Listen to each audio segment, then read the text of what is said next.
kon mbokk yi abonné leen ci chaîne bi di Jazboul Chirakh TV ci information yi ni mu gën a gaawee la koy indee gaaw leen ngeen abonné te activé cloche bi ngir di jot information yi ci tàng-tàng bi.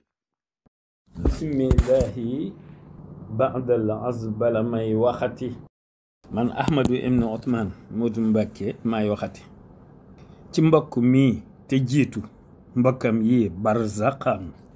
a Cheikh Mouhamadul Mokhtar ma di tànneef mutlaqan yaa xafaare yi way juram Cheikh Ibrahima di maamam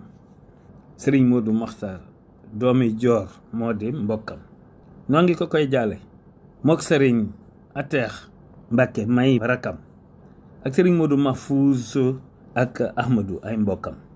ak mboolem njabootu Cheikh Awa Balla ñi mu bokkal njabootu Ndaayeen Sëriñ Moustapha la ñu jiital as gor la woon amu fit mënoon na dawal ak fetal bu yoon xataa buy dawal nga gis mu dal di fetal taabaa ko jiitu woon Ahmadou te doonoon sama xarit daan dund ku tedd ki ba tax mu nekkoon sama xarit njaboot gi mu bàyyi seeni rangooñ nay fere ci leeram ak a bëggoon ku tedd ki moo ko teeru fa mu jëm doonul ku ñu war a jooy xanaa koy di ko ñee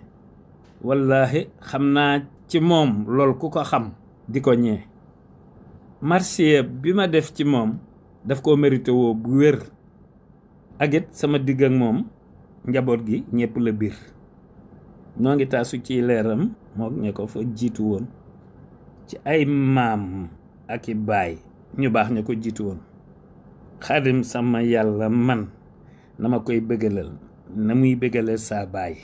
wax dina mel ni fetal Ahmad ibn Ousmane